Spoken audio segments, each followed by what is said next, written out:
sound.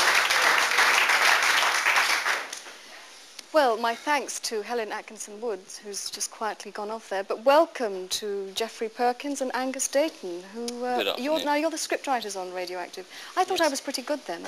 Would you hire me? That was a good performance by our standards, yes. No? Yes, there's a second job for you if you ever sort of... I think I have a great vocation. Yes. I think I might have to move in Right. that direction. Well, we'll see how this goes. if we continue in that way. Why do you pick on local radio like that? I used to work in local radio. I think you're being a bit... You're using it for all your comedy, and I think you're too hard. Well, I suppose, I mean, there are an awful lot of people you can find in local radio who basically, I suppose, make mistakes 24 hours a day. I mean, they do things like one disc jockey once played a special request for a woman whose husband, Jack, had just died that morning, and he played Clodagh Rogers singing Jack in the Box. True.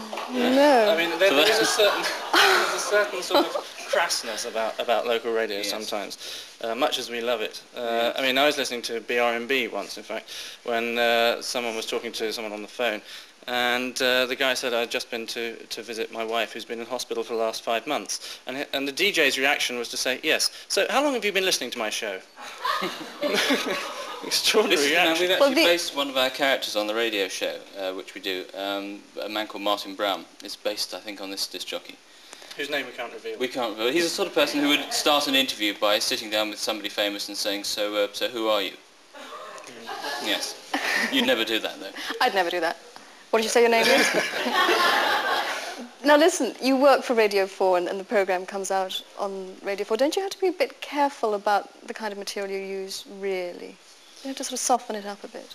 Well, we occasionally get complaints. Actually, we often get complaints. Always. We always get complaints. Yes. We got one once from somebody saying, objecting to a sexual problems phone-in that we did. In particular when somebody talking about sex said that they, in inverted commas, liked it. I mean, and what did you do? We couldn't answer that complaint, I'm afraid. Any other complaints? We do have fans, though. I mean, it's made up for I don't believe it. Yes, it is true. Well, apart from my mother. I met Prince Charles, of course, the other day. Of course. This is true, actually. I did meet him the other day, and still name-dropping, though, isn't it? Yes, it isn't. Shameless name-dropping, but I don't care. And it turned out that he was actually an avid follower of Radioactive, which is curious in itself. And he asked me if I could record some tapes for him. So I was deeply honoured, of course, and I said yes. And I said, where shall I send them? And I suddenly thought what I'd said.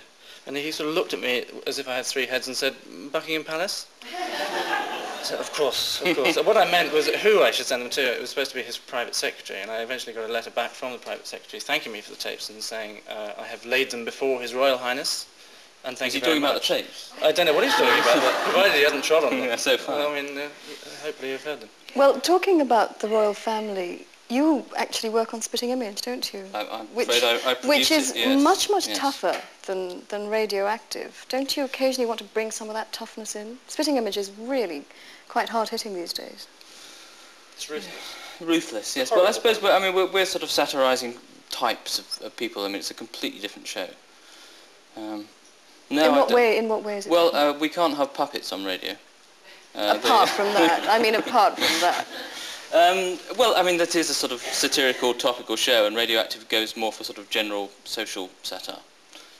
But it can be quite hard, I think. So how do you jump between the two? Because you have to wear 2 different hats, don't you? Well, we don't do them at the same time, so I'm sort of freelance, and I do that part of the year. And the other thing is that, I mean, Central don't know about it, and BBC don't know about it. They don't know I'm here. And that's why we keep it quiet. So you're only split down the middle? I believe so, yes. Well, we found time to do a book of Radioactive, which has just come out as well. Oh, the plug. Sorry, that's wonderful. Yeah, thanks very much for going into that. Yeah. Listen, Angus, you've just come back from Broadway, haven't you? Well, you had a rather unfortunate experience. Well, a brief experience, yes. I was with Rowan Atkinson doing the review that we did over there, which lasted for 5 days, in fact. Why did it last for 5 days? What happened? Well, they have a system over there whereby they have one critic who has enormous power, and if he doesn't like a show, then it closes. And he didn't like us quite a lot. And he said so in no uncertain terms. He shredded the whole show, including the title and the The colour of the tickets and everything. Extraordinary. There wasn't a thing he liked about it, and well, he's dead now, of course. And consequently, we closed. And he did exactly the same to another show the day after, a show called Raggedy Ann. He also slated the day after, and that closed the same day. He's obviously got an ulcer or something. He's a very unhappy man, isn't he? So what have you got to say against critics like that?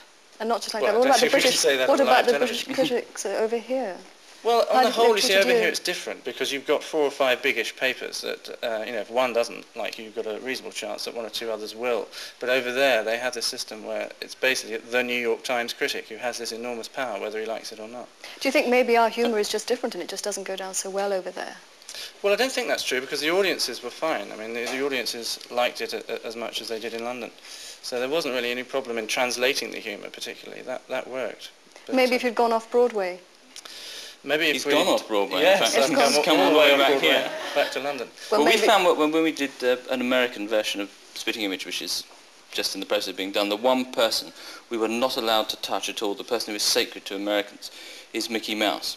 Well, I think what you ought to do is go onto the West End stage and slate Mickey Mouse and that horrible critic. Okay. Thank you both very much for coming in. Thank you. Ladies and gentlemen, the Radioactive team.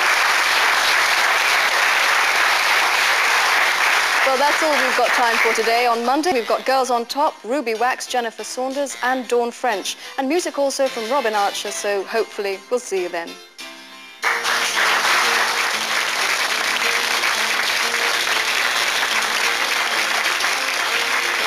Now the Scottish news and weather.